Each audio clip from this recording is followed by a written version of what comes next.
Bienvenue sur Héros Vagabond, le podcast des imaginaires du changement. Je suis Christelle Gentot, artiste et nomade depuis des années. Aujourd'hui, j'anime ce podcast avec mon cohabitant Thierry Sean Le Brelet, un artiste photographe qui vit dans un camion roulotte. Dans ce second épisode de Héros Vagabond, nous allons vous expliquer pourquoi nous avons choisi de vivre en véhicule aménagé. Ce point de vue est forcément subjectif, car il y a autant de raisons de vivre dans un habitat léger qu'il y a de personnes. Donc j'ai eu ma première expérience de vie nomade il y a de ça plus de 10 ans. J'avais acheté un camping-car avec une capucine afin d'avoir 2 couchages, puisque l'idée c'était de pouvoir héberger ma mère, puisqu'elle vendait sa maison et elle ne savait pas vraiment quel type de logement elle voulait ensuite. Du coup, on a vécu plusieurs mois comme ça, toutes les deux dans un camping-car. C'était très compliqué parce que on avait juste eu quelques conseils de la part d'un vendeur et c'est tout. Et vraiment, il a fallu tout apprendre sur le tas. Et c'était une expérience qui était très intéressante, mais en même temps qui était très difficile. Finalement, elle est partie dans un autre logement et moi je suis restée seule dans le camping-car. J'avais voulu vivre en camping-car pour pouvoir voyager, parce que voilà, j'aimais quand on voyageait en France, à droite, à gauche, mais on était toujours limité parce que on n'avait pas toutes nos affaires avec nous. Donc déjà quand on partait un mois, c'était déjà beaucoup. Et là, je me disais que ça allait être vraiment l'occasion de pouvoir partir beaucoup plus. Et en fait, pas du tout.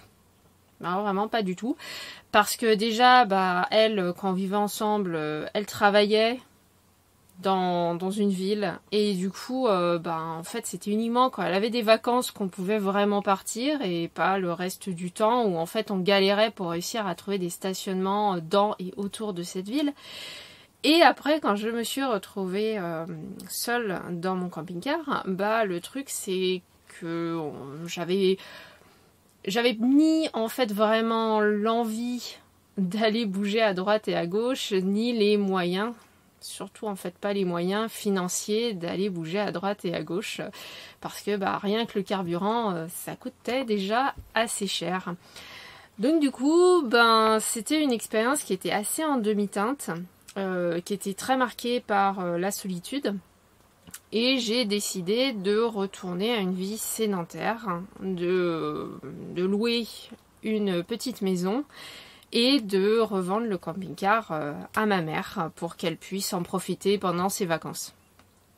Alors moi la route, je la connaissais en tant que routier. Alors c'est un très joli métier, hein, on passe notre temps à conduire. Moi je connaissais, comme tous les routiers, les autoroutes, les stations d'autoroute, les grands parkings, les nationales, les traversées de villages. Alors j'ai vu des très beaux paysages, j'adorais traverser les Alpes. Mais en fait, de la France et de l'Europe de l'Ouest, tout ce que j'ai connu, c'est les grands axes, les grands parkings, les entreprises. Voilà. Et donc, en fait, moi, je me suis aperçu par la suite que je connaissais pas. Donc quand j'ai rencontré Christelle, on a profité que j'avais 2 semaines de vacances et elle a emprunté le camping-car de sa mère. Donc l'avantage c'est qu'il avait une capucine, donc ça permettait d'avoir chacun son lit. Et là j'ai découvert une autre facette de la route, c'est-à-dire que moi j'avais toujours des horaires. Je devais partir à telle heure, je devais arriver à telle heure, je ne pouvais pas choisir vraiment ma route. Et là avec le camping-car, il y avait pas de destination, il n'y avait pas d'impératif horaire, on s'arrêtait où on voulait dès lors que c'est légal, et surtout quand on voulait, on restait le temps qu'on voulait. Quand on redémarrait, quand on se réveillait le lendemain matin, moi je devais repartir vite pour aller chez mon client. Et en fait là avec le camping-car, on n'était pas obligé de partir, et du coup quand on se réveillait après le petit-déj, on pouvait aller visiter les villages. Sur la route on voyait un petit village sympa, on s'arrêtait puis on visitait, et ça m'a permis de découvrir que la route elle était absolument magique et que je la connaissais mais absolument pas. Donc ensuite, on a eu l'idée de repartir avec notre propre camping-car. Et plus longtemps. Et plus longtemps, vraiment de tester beaucoup plus. Alors on avait décidé de se mettre à notre compte pour faire les marchés. On fabriquait des bijoux. Et c'est vrai que le camping-car, ça nous permettait de pouvoir aller beaucoup plus loin. Et donc on était parti en Alsace pendant l'hiver avec le camping-car qu'on venait tout juste d'acheter, un camping-car avec une capucine et une soute sous le deuxième lit pour pouvoir y mettre le matériel de marché. Et on était parti pour faire les marchés de Noël en Alsace. Alors moi j'avais déjà, vu que j'avais déjà passé presque 2 ans en camping-car, je connaissais les difficultés, notamment l'hiver, et je savais à peu près le budget qu'il fallait pour se chauffer, etc. Donc c'était quelque chose qui nous a quand même beaucoup aidé. Oui. Et du coup, on est revenu avec cette expérience. On avait passé donc presque 2 mois en Alsace et on s'est dit voilà, c'est vraiment ce qu'on veut, voilà, retourner, enfin pour toi partir et pour moi retourner vivre en habitat nomade. Alors moi donc je louais une petite maison avec un adorable petit jardin et c'est vrai que je m'étais attachée au jardin, à la maison. Ça c'était quelque chose que j'avais pas tellement envie de quitter. Ça c'est le chien dessous qui est en train de sous la table, qui est en train de se secouer dans tous les sens. Et en fait ce qui s'est passé c'est que à la fin, quand j'habitais dans ma maison, il y avait eu des gros orages. Et c'était... en fait, je m'étais rendu compte, j'avais été réveillée, en fait, un jour par la pluie qui tombait lors de ce gros orage. Et ça tombait dans la maison, juste à côté de mon lit. Et ça, c'était vraiment... ça a vraiment créé une rupture. Et là, je me suis dit... C'est bon, il n'y a plus rien qui m'attache. La dernière attache, là, elle s'est rompue. Oui. Et du coup, je peux partir. Parce que bon, le propriétaire, il avait fait des travaux, mais en fait, ça continuait. Et il n'avait pas envie de refaire toute la toiture. Bon, voilà. Et... La dernière amarre était larguée. Voilà. Donc du coup, on est parti vraiment avec le camping-car. Mais on ne l'a pas gardé très longtemps. Alors, ce qui s'est passé, c'est que on a évolué notre façon de faire et on avait une remorque parce qu'on avait racheté une table pour les marchés, des clayets, donc le matériel commençait à être volumineux. On avait acheté une remorque qu'on mettait derrière le camping-car qui permettait de mettre tout le matériel de marché. Et puis un jour, je crois qu'on allait direction l'Aveyron, quelque chose comme ça. On était sur un grand voyage et on s'arrête sur un grand parking pour pouvoir sortir un peu les chiens. Et là, je vois une bascule publique. Et comme on se posait toujours la question, tiens, est-ce qu'on serait pas limite en poids, etc. Alors que pourtant, il était bien équipé. On avait des petits coussins d'air qui rajoutaient à la suspension, qui ajoutaient très très bien à la stabilité. D'ailleurs, c'était une vraie petite magie, ces coussins d'air. Mais qui ajoutaient du poids. Mais qui ajoutaient un petit peu de poids. Et donc, on décroche la remorque, on monte sur la bascule, on paye, de mémoire, ça devait être 1,50 €, je crois. Petite bascule publique payante. Et je m'attendais, donc pour un véhicule VL, donc maximum 3,5 tonnes, je m'attendais à une petite surcharge 3 tonnes 800, 3 tonnes 900. Et en fait, on était à 4 tonnes 500. Et donc là, il y avait 1 tonne de trop, voilà, même. Voilà, 1 tonne de surcharge. Là, on s'est quand même posé de sérieuses questions parce qu'on s'était dit que si on avait un accident, même si on n'était pas responsable, et que les autorités s'apercevaient avec tous les débris et les restes du véhicule qu'on avait vraiment beaucoup trop d'affaires, là c'était des emmerdes assurées, particulièrement si dans l'accident il y aurait eu un blessé grave, voire des morts. Il y a déjà eu des cas comme ça sur la route, donc c'était une expérience que moi j'avais pas envie de vivre. Donc on s'est posé la question à changer de véhicule, mais avec toutes nos affaires, on avait déjà fait un gros tri par le vide en partant sur la route. Mais donc il y avait plein d'affaires dont on ne pouvait pas se séparer, donc le poids restait là. Et comme tous les deux on avait le permis 40 tonnes, et ben on s'est tout de suite posé la question pourquoi ne pas partir sur un poids lourd et comme ça exit la limite du tonnage. Alors exit oui ou non parce qu'actuellement le camion il fait 9 tonnes et on a été contrôlé par les forces de l'ordre il y a quelques semaines et on était à 8 tonnes 600 juste avant les travaux de la cuve. Donc même en faisant le plein d'eau, normalement on est bon à 100, je dois être à 100 kg près sous les 9 tonnes. Donc voilà pour l'origine du passage du camping-car au poids lourd. Donc le camping-car on l'a pas gardé longtemps et le poids lourd ça fait 7 ans, 8 ans. Depuis 2015. 2015, ça fait 7 ans. Donc c'est un camion roulotte, un camion avec un toit roulotte. Et vraiment, quand je l'ai vu sur internet, j'ai craqué.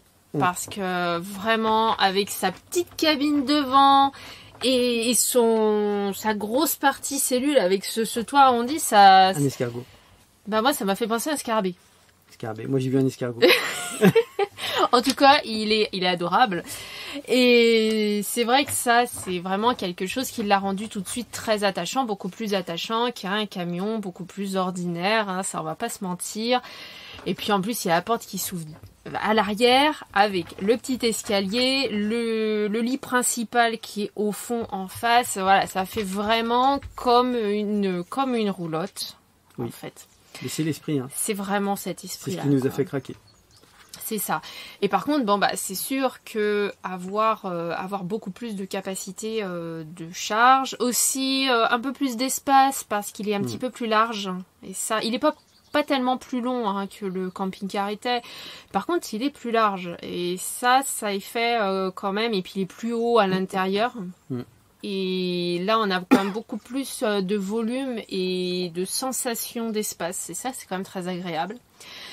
Après, du coup, il y a aussi des inconvénients, hein, parce que on pouvait... il y a des endroits où on peut pas aller parce que ça va être interdit aux poids lourds. Il y a des aires auxquelles on n'a pas accès parce que là aussi, c'est interdit aux poids lourds. Ça faut quand même bien y penser. Mais c'est clair qu'on reste quand même toujours dans la volonté... de voyage. Alors ce sont pas des voyages rapides, on va pas forcément super loin, même si des fois l'an dernier on est descendu on a fait Loire-Atlantique, les Pyrénées, donc des fois on va loin, mais il y a des années où on va se contenter de tourner Pays de Loire, Bretagne. Voilà. C'est ce qu'on va faire cette année. Voilà. Cet été, Bretagne, et puis à l'automne, on reste dans la région. Voilà, donc on voyage pas forcément loin, on voyage pas vite, on reste souvent stationné assez longtemps parce que, déjà, on aime ça. Parce que bouger sans arrêt, c'est quand même très fatigant. Rien que le fait de tout ranger et de tout remettre ensuite, ça peut être très fatigant quand on le fait tous les jours ou tous les 2 jours. Hein. Ça faut quand même y penser. Et puis, surtout sur le long terme. Et puis, il y a cette sensation quand même d'être libre, d'avoir son toit, de pas être locataire, quoi. Et en même temps, d'avoir la capacité de l'entretenir assez facilement, puisqu'on peut faire facilement des travaux dessus. Et ça, c'est quelque chose qu'on n'a pas quand on est dans un logement sédentaire ordinaire, quoi. Oui. Une maison, un appartement, on fait pas... c'est quand même plus complexe. Hein. La toiture, la charpente, tout ça, c'est quand même beaucoup plus complexe. Là, sur ce véhicule, à part la mécanique, on fait absolument tout. Ouais. On a refait tout l'intérieur, l'électricité, la plomberie, les meubles, l'aménagement. Je crois qu'il y a, à part une partie des murs, derrière le poêle et la cuisine et le plafond, tout le reste on a changé. Sol, mur, la douche, elle a viré, on en a mis une en bois, on a absolument tout refait. Oui. Donc voilà. C'est l'avantage par rapport à une maison, c'est que dans une maison, déjà quand on s'est rencontrés, je changeais à peine une ampoule. Maintenant, je fais tout dans le camion sauf la mécanique. Et même aujourd'hui dans une maison, je ne me vois pas changer une charpente et une toiture. Attaquer les murs, à la rigueur, pourquoi pas, mais charpente et toiture, non, là il y a des calculs d'efforts à faire, j'ai pas cette connaissance. Alors que dans le camion, le toit on n'y a jamais retouché parce qu'il est très très bien fait. Il ne bouge absolument pas. Mais voilà, à part ça on a tout refait. Et puis autrement il y a aussi le côté un petit peu écologique, c'est-à-dire être moins dans la consommation, quoi. Voilà. Essayez d'être au maximum dans une consommation consciente et modérée. Parce que, tout simplement déjà, on n'a pas beaucoup de place. Donc on est obligé de faire sans arrêt des choix, que ce soit pour les vêtements, pour les loisirs, pour des choses qui nous feraient plaisir. On peut pas tout stocker dans le camion. Et donc il y a forcément des choses qu'on ne peut pas acquérir. Et du coup, ça oblige à se demander, quand on a envie de quelque chose, est-ce qu'on n'a pas déjà un objet qui a déjà finalement cette fonction ? Et ça, c'est quelque chose qu'on devrait tout savoir, en fait. Mais alors, se poser la question du double usage, nous, sur ce mode de vie, quand tu as quitté ton logement, tu avais un grand frigo avec une partie congélateur, tu avais donc la gazinière avec le four à gaz, la machine à laver. Quand on est passé en camping-car, le petit frigo marchait très mal, donc on en avait trouvé un d'occasion entièrement révisé avec une partie frigo et une partie congélateur. À partir de là, on n'avait plus le four et on avait 2 plaques de cuisson. Et arrivé dans le camion, on n'avait pas de frigo. Alors on avait un tout petit frigo au départ, trimixte, mais c'était pas génial. Et puis l'idée qu'il y ait des gaz brûlés dans l'habitacle, ça nous a pas plu. Donc il a dégagé assez vite. On a juste les 2 plaques de cuisson à gaz et dans le sas à l'entrée, on a en fait une glacière Weco de 30 litres. Ça consomme extrêmement peu et c'est vraiment pour conserver les laitages et certains petits plats en petit prix qu'on trouve. Mais à 80%, on mange uniquement des choses qui ne se mettent pas au frais, qui se gardent à température ambiante. Ça évite de consommer de l'énergie. Oui, surtout qu'avant, celui-là, ça fait quoi ? Ça fait 6 mois qu'on l'a. Avant, on en avait un qui était moitié plus petit. Ah, là, des fois, c'était... 17 litres. Ouais. Là, des fois, quand on venait des courses, on se disait, hop là, on a pris trop de choses. Ou quand on allait chercher des paniers d'invendus, des choses comme ça. Et là, quand on avait beaucoup de choses à mettre au frais, des fois, il fallait jouer au Tetris, là. C'était compliqué. Et la technologie aidant, celui-là, qui est presque 2 fois plus grand que l'ancien, de la même marque, en fait, consomme exactement la même chose que celui qu'on avait avant. On a presque doublé le volume pour la même consommation électrique. Donc c'est Weco, Dometic. On fait pas de pub, on n'est pas affilié. Mais c'est vraiment une très très bonne marque. Moi j'utilisais déjà ça quand j'étais dans les camions il y a 15 ans. Et à l'époque on disait Weco c'est la marque des routiers. Et c'est du matériel qui marche du feu de Dieu. À un moment on a même eu aucun frigo en fait dans le camion. Oui.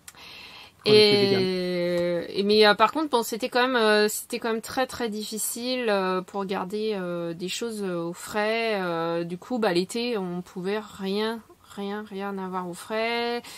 Ça fait que quand on ouvre quelque chose, faut le manger tout de suite. On peut pas préparer des plats vraiment à l'avance. On peut pas faire des choses 2-3 jours avant. C'est compliqué. C'est tout de suite beaucoup plus difficile. C'est pour ça qu'après on était passé sur un petit frigo. Donc nous, nos motivations, c'était le sentiment de liberté, le fait d'avoir une maîtrise sur notre logement et de l'avoir, de pas être locataire. Et de pas être lié non plus à un endroit, parce que quand il y a du bruit ou quand il y a des choses que ça nous plaît pas, ou finalement une ville ne nous plaît pas, eh bien on peut partir. Et ça c'est quand même très très très intéressant. C'est magique. Et puis le côté de consommer moins. Donc ça c'était pourquoi on a fait ce choix de vivre en habitat nomade. Donc sinon, nous exposons 17 photographies pendant le salon artistique organisé à Château-du-Loir par la galerie Anne Classe jusqu'au 5 juillet. Vous pouvez nous retrouver pendant le vernissage qui se déroule samedi 24 juin, c'est le samedi qui vient, dans la galerie Anne Classe. Vendredi 24 juin. Le calendrier, je n'ai plus de contrôle dessus. Et là, pendant l'enregistrement, je remercie le chien qui a beaucoup gratté et il fait de bruit sous la table. C'est normal, elle est chez elle. Ça c'est le truc de vivre dans une seule pièce. On ne peut pas contrôler tous les bruits, on ne peut pas mettre le chat dans une autre pièce. Et comme il pleut, on ne peut pas aller dehors. Mercredi prochain, nous partagerons avec vous notre retour sur l'expérience du vernissage, car ce sera notre premier véritable vernissage. Oui. Merci pour votre écoute. Si vous avez aimé cet épisode, n'hésitez pas à le couvrir d'étoiles, à laisser un commentaire et à le partager autour de vous. Vous pouvez nous retrouver sur Instagram @clair ou obscur. Passez une bonne journée ou une bonne soirée. Prenez soin de vous et à mercredi prochain. Au revoir.